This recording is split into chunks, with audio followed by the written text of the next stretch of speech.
Journalist Enkanna మీద Kurnool police వాళ్ళు చంద్రబాబు ప్రభుత్వంలో ఉన్నటువంటి పోలీస్ వ్యవస్థ కర్నూలు తీసుకుపోయి 3rd డిగ్రీ టార్చర్ ఏదైతే చేసిండ్రో అది నేను అనుకుంటున్నా అది తెలంగాణ మీద ఒక్క జర్నలిస్ట్ ఎంకన్న మీద దాడి కాదు, అది తెలంగాణ ఆత్మగౌరవం మీద దాడి. అది తెలంగాణ వచ్చిన తర్వాత కూడా తెలంగాణలో ఆంధ్రప్రదేశ్ గవర్నమెంట్ నడుస్తున్నందుకు ఇది ఒక పెద్ద ఉదాహరణ. ఇది ఇలా సైకిల్ పాలన అక్కడ కాదు, సైకిల్ పాలన ఇక్కడ కూడా ఉన్నది.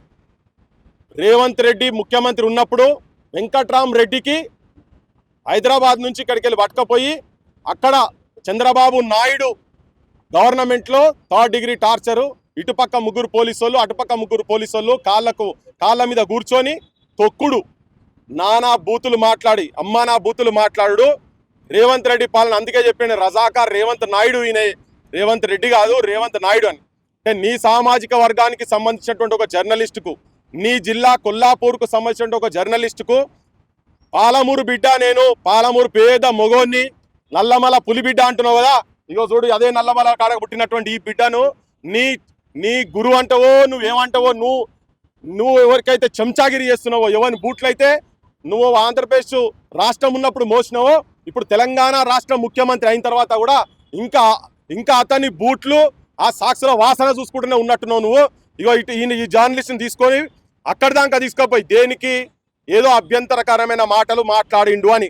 అయ్యా నీ చంద్రబాబుకు నీకు అంతా నొచ్చితే ఈడ 100 మంది పిల్లలను ఆత్మహత్య చేసుకుంటందుకు, ఈడ కొన్ని 100,000 మందిని నువ్వు పోలీస్ స్టేషన్లో ఇచ్చి టార్చర్ చేసినందుకు మా కడుపు ఎంత మండాలే. బాగా మాట్లాడినట్టు కదా, గింతంత లేవురా అని చెప్పి నీ పోలీస్ అయినా మాట్లాడినట్టు కదా. నువ్వు డ్రెస్ ఇప్పి రారా భయ్, నువ్వు కర్నూలుకి వస్తావా, కర్నూలు కూడా వస్తాం మేము, డ్రెస్ ఇప్పిరా చూద్దాం. మరి నువ్వు ఎంత పోటు కానివో, నీ పోలీసు వాళ్ళు ఎంత పోటు కానిలో, నీ చంద్రబాబు ఎంత పోటుగాడో. ఆయన సినిమాలలో పోయి ఇట్లా యాక్టింగ్లు చేసుకుంటా డిప్యూటీ ముఖ్యమంత్రి ఉన్నాడు కదా, బాగా ప్రజాస్వామ్య విలువలు, నేను గద్దరంటే నాకు చాలా ఇష్టము, నేను పేదోళ్ళకి సంబంధించిన మనిషిని కనబడతలేదా? 3rd డిగ్రీ టార్చర్ చేసినట్ట నీకేమైనా అభ్యంతరకరమైన వ్యాఖ్యలు అందులో ఉండేది ఉంటే నువ్వు కానూను ప్రకారంగా లీగల్గా కంప్లైంట్ చేసి ఇక్కడ ప్రభుత్వానికి చెప్పి, నాకు అర్థమైతలేదు ఇది. అటో పయ్య ఇటో పయ్య మధ్యలో ఇద్దరు ముంగటోడు వెనుకోడు కూర్చున్నట్టున్నాడు. ఎవడు చంద్రబాబు నాయుడు అంటాడు, ఇంకోడు ఈయనే రేవంత్ నాయుడు అంటాడు. ఈ ఇద్దరు అక్కటో పయ్య ఇటో పయ్య పెట్టి ఈ 2 రాష్ట్రాలు ప్రతి శనివారం ఆదివారం హైదరాబాద్లో మీకు ఏం పనిరా?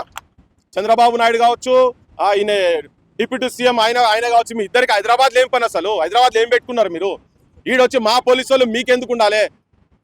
ఎవడో తలకాయ తిరిగినోడు ఎవడని ఉండేది ఉంటే బిడ్డ మీరు ఉన్న జాగాలు ఉండారు, అటే బీక్తారు. ఇది మీరు తెలంగాణ ప్రజలకు కూడా ఏం చెప్తున్నా అంటే, ఇది చాలా చిన్న అంశం కాదు, ఇది చాలా సున్నితమైన అంశం. అంటే బరి తగ్గించి ఇక్కడ మన బిడ్డను, తెలంగాణ బిడ్డను, తెలంగాణలో ప్రజల గురించి పనిచేస్తున్నటువంటి వాళ్ళను చిన్న యూట్యూబర్స్ అనుకుంటున్నారో మీరు. చిలికి గాలివాన అవుతుంది, కంది తేనె తెట్టను కొడుతున్నారు మీరు. లేస్తే బిడ్డ భస్మం అయిపోతారు. ఇక్కడ ఉన్నటువంటి ప్రభుత్వం రేవంత్ రెడ్డి పాలన గురించి చెప్తున్నా, రేవంత్ రెడ్డి వాళ్ళ గురించి కూడా చెప్తున్నా. హోమ్ మినిస్టర్గా ఉండి, నువ్వు ముఖ్యమంత్రిగా ఉండి ఇక్కడ జర్నలిస్టుల హక్కులనే కాపాడలేని దుస్థితిలో ఈ తెలంగాణ ప్రభుత్వాలని ప్రజలు కూడా నిర్వీర్యమైపోయి ఇటువంటి మాట్లాడేటోళ్లను కాపాడుకోలేకపోతే, వీళ్ళ తరఫున మనము వాయిస్లెస్గా ఉండలేకపోతే చాలా ఇబ్బందుల పాలైతే తెలంగాణ.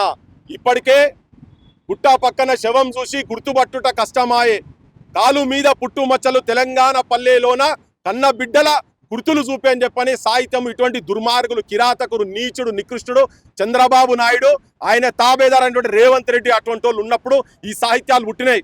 ఇంకా ఈ సాహిత్యాలకు తావు లేదుగా. జనం చైతన్యవంతులు కావాలి. 500కు 1000కి ఈ తిక్కనా కొడుకులు ఇచ్చే పైసలకు ఆశపడి కకృతిపడి వేస్తే ఇగో తెలంగాణ బిడ్డలకు ఇట్లనే ఆంధ్రాకి తీసుకుపోయి నిలబడతారట. కాళ్ళు ఇట్లా పంగబెట్టి దాని మీద కూర్చొని వాళ్ళకు ఒక ఆట అయింది. నీ అన్నకో నీ తమ్మునికో తెలంగాణ ప్రతి బిడ్డకు చెప్తున్నా నేను, నీ ఇంట్లో ఉన్నోళ్ళకో, మీ అక్కకో, మీ వదినకో, మీ బావకో ఇటువంటి జరిగితే వాళ్ళ పరిస్థితి ఎట్లా ఉంటుందో మీరు ఒక్కసారి ఆలోచించాలని చెప్పదలుచుకున్నా. రేవంత్ రెడ్డిని ఈ విషయంలో ఆయనకు కులాభిమానం లేదు, ఏమి లేదు. ఆయన పక్క ఆంధ్ర ఒక కులానికి బానిసైపోయి ఉన్నాడు. అది చంద్రబాబు నాయుడుకు బానిసైపోయి ఉన్నాడు. ఎంతసేపు వాళ్ళ మెప్పుల గురించే మాట్లాడతాడు. అది ఎక్కడైనా వెలుగుమట్లైనా పర్వాలేదు, ఇక్కడ విగ్రహాల విషయమైనా పర్వాలేదు. చార్మినార్లట 4 ఆ సామాజిక వర్గాల పేర్లే చెప్తున్నాడు కానీ చెన్నారెడ్డి పేరు చెప్తలేడు, ప్రభాకర్ రెడ్డి పేరు చెప్తలేడు, పైడి జయరాజ్ పేరు చెప్తలేరు. ఏంది ఆ తెలుగు సినిమా చెన్నైకి ఇక్కడికి వస్తేందుకు. అందుకే రజాకార్ రేవంత్ నాయుడు అని నీకు అద్భుతమైన పేరు పెట్టినాం. ఇక్కడ నడుస్తున్నది చంద్రబాబు నాయుడు పాలన. కానీ నువ్వు ఈ దుర్మార్గపు పాలన ఆపకపోతే మాత్రం మేము ఇప్పటికే మొదలుపెట్టినాం, నిన్ను బొందబెట్టుడు మాత్రం ఖాయం రాజకీయంగా. తెలంగాణ ప్రజలు మొత్తం విజ్ఞప్తి చేస్తున్నాం, మన ఎంకన్న ఎంబడి ఉండాల్సిందే. ఇటువంటి దాస్తికాలు ఇంకొకడు ఎవడన్నా కానీ, ఏ ఆంధ్ర పాలకుడు ఎవడన్నా వచ్చి ఇక్కడ కనీసం తెలంగాణ బిడ్డల మీద చేయేస్తే తిరగబడేటువంటి పరిస్థితి తీసుకురావాలి. తెలంగాణ జనంగా మేము కూడా తిరగబడతాం. మొత్తం సోషల్ మీడియా ఎవరికి జరిగినా మేము ఎంబడి ఉంటామని చెప్పి చెప్పదలుచుకున్నాం.